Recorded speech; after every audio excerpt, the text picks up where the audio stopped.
Hello everyone, hi welcome to your technology channel. So आजको भिडियोमा म तपाईँहरूलाई QGISमा प्यानेल र टुलबारहरूलाई कसरी युज गर्ने, कसरी ल्याउने, कसरी हटाउने, कहाँ कहाँ कुन टुलबारहरू हुन्छ उक्त टुलबारहरूको बारेमा भिडियो ल्याएको छु। सो प्लिज भिडियोलाई स्किप नगरी अन्तिमसम्म हेर्नुहोला। Let's go start the video now.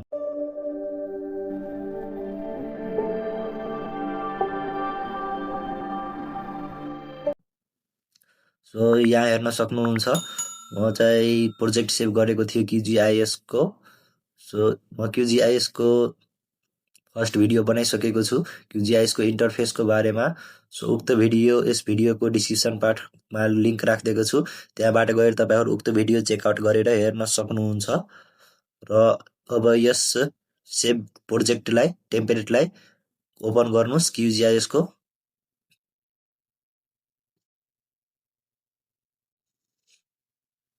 Loading लिइरहेको छ।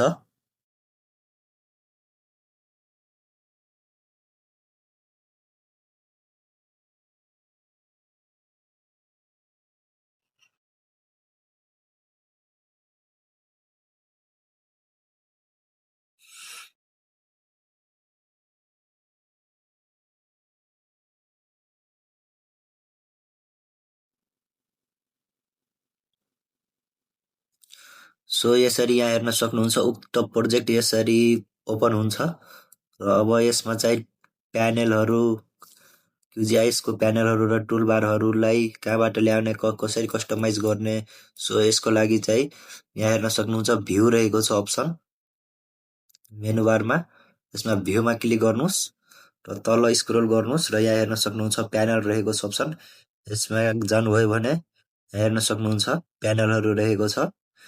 कुन ब्राउजर प्यानल र लेयर प्यानल अहिले ओपन भएको छ मात्र यसरी। यसलाई यसरी अन्टिक गरिदिनु भयो भने यहाँ हेर्न सक्नुहुन्छ ब्राउजर प्यानल हराएर गएको छ।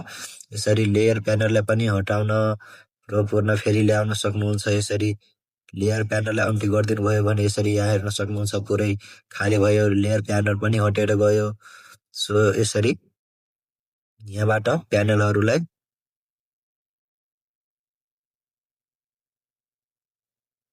ल्याउन सक्नुहुन्छ र हटाउन सक्नुहुन्छ आफ्नो आवश्यकता अनुसार। कुनै बेला धेरै प्यानलहरू टुलबारहरू आएको हुन्छ, त्यसरी चाहिँ धेरै छ्यासमिस हुन्छ। सो यसरी चाहिँ नलागेको कुनै काम नलागेकोलाई चाहिँ यसरी हटाउन सक्नुहुन्छ यहाँबाट र काम लाग्ने ल्याउन सक्नुहुन्छ।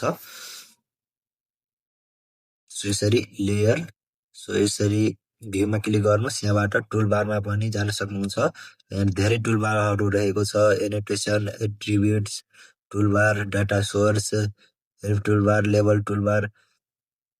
सो यसरी चाहिँ र अब यो सिम्पल सर्टकटमा चाहिँ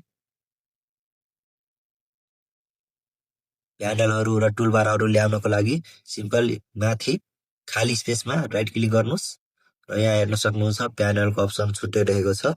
यहाँ टुलबारको अप्सनहरू रहेको छुट्टै र map navigation toolbar, project toolbar, quick OSM toolbar.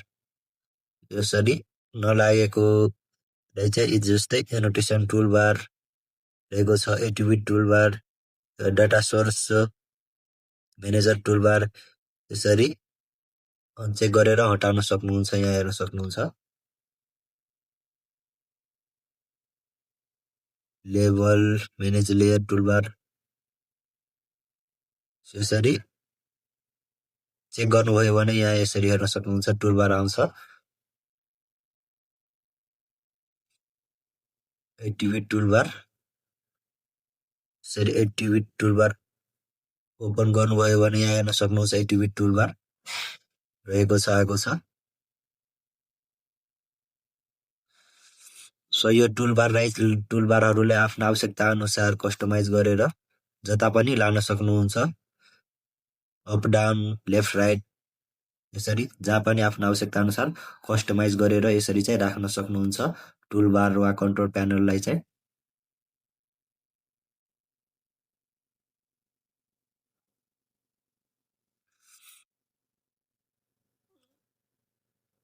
So यसरी तपाईँहरू कन्ट्रोल प्यानल र टुलबारलाई चाहिँ आफ्नो आवश्यकता अनुसार कस्टमाइज गर्न सक्नुहुन्छ र राख्न सक्नुहुन्छ।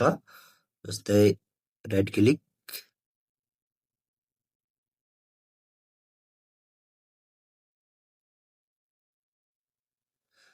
प्रोसेसिङ टुलबक्स प्यानल यसलाई चेक गर्छु म। सो यहाँ हेर्न सक्नुहुन्छ यहाँ आएको छ। अब यसलाई चाहिँ यहाँबाट चाहिँ सर्च गर्न सक्नुहुन्छ। टुलको नेम थाहा छ भने यहाँ सर्च गरेर उक्त टुलबारहरू डाइरेक्ट यहाँ ल्याउन सक्नुहुन्छ।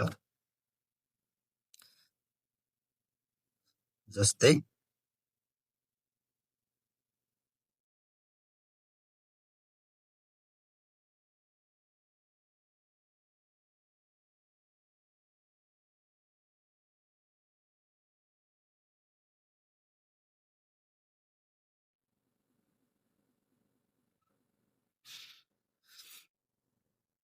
लेयर टुलबारहरू यसरी चाहिँ सर्च गरेर चाहिँ यहाँबाट चाहिँ टुलबारहरू चाहिँ ल्याउन सक्नुहुन्छ।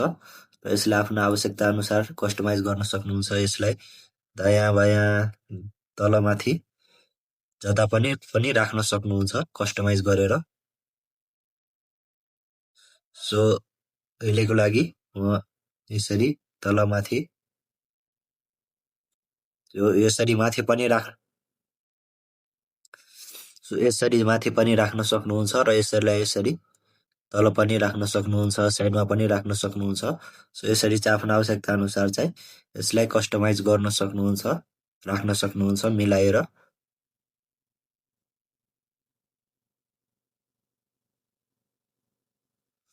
सो खाली स्पेसमा राइट क्लिक गर्नुहोस् र यहाँबाट चाहिँ प्यानलहरू अनि टुलबारहरू ल्याउन सक्नुहुन्छ। यहाँ हेर्न सक्नुहुन्छ डिजिटाइजेसन टुलबार रहेको छ।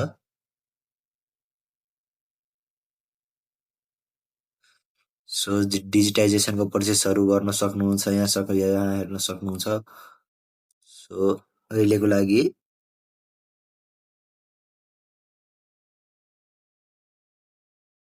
अफ गरिदिन्छु। सो यसरी चाहिँ तपाईँहरू टुलबारलाई चाहिँ ल्याउन सक्नुहुन्छ। आवश्यक परेको टुलबारहरूलाई ल्याउन सक्नुहुन्छ र आवश्यक नपरेको टुलबारहरूलाई चाहिँ हटाउन सक्नुहुन्छ। सो यसरी चाहिँ तपाईँहरू कस्टमाइज गरेर राख्न सक्नुहुन्छ आफ्नो आवश्यकता अनुसार। सो यो टुलबारको बारेमा चाहिँ पछि म तपाईँहरूलाई सिकाउँदै जानेछु। यहाँ धेरै टुलबारहरू र कन्ट्रोल प्यानलहरू रहेको छ। कुन टुलबारको के काम रहेको छ, काम गर्दै र सिक्दै जानेछौँ। सो प्लिज साथीहरू भिडियो मन परेमा चाहिँ लाइक, सब्सक्राइब र कमेन्ट गर्नुहोला र जिआइएस सिक्न चाहनुहुने साथीहरूसँग भिडियो सेयर गर्नुहोला। आजको लागि यति नै। नेक्स्ट भिडियोमा भेट्नेछु। Thank you.